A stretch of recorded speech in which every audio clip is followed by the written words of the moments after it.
I was super excited this year to bring a little bit of Christmas to my back porch with the help of King of Christmas and my husband, of course.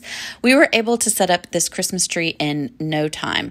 3 little parts, super simple, bada bing, bada boom. There you have it. I absolutely love this and cannot wait to decorate it in a woodland theme for my porch. What do you think?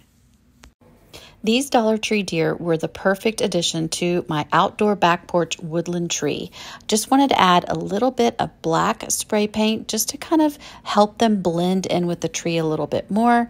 Bada bing, bada boom. Super easy, super fun, great way to add a touch of whimsy to this tree. Let me show you the easiest way to stain a would-be garland. You're just going to take some apple barrel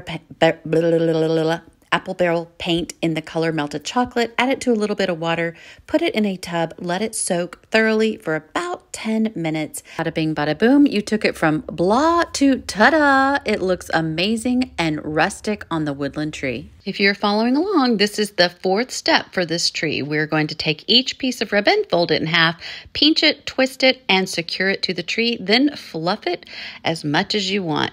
And you guessed it, bada bing, bada boom, the easiest way to add some ribbon to your Christmas tree. What do you think? This tree from King of Christmas did not disappoint. I had so much fun decorating it with you guys, all the DIYs and easy, fun projects that we did together.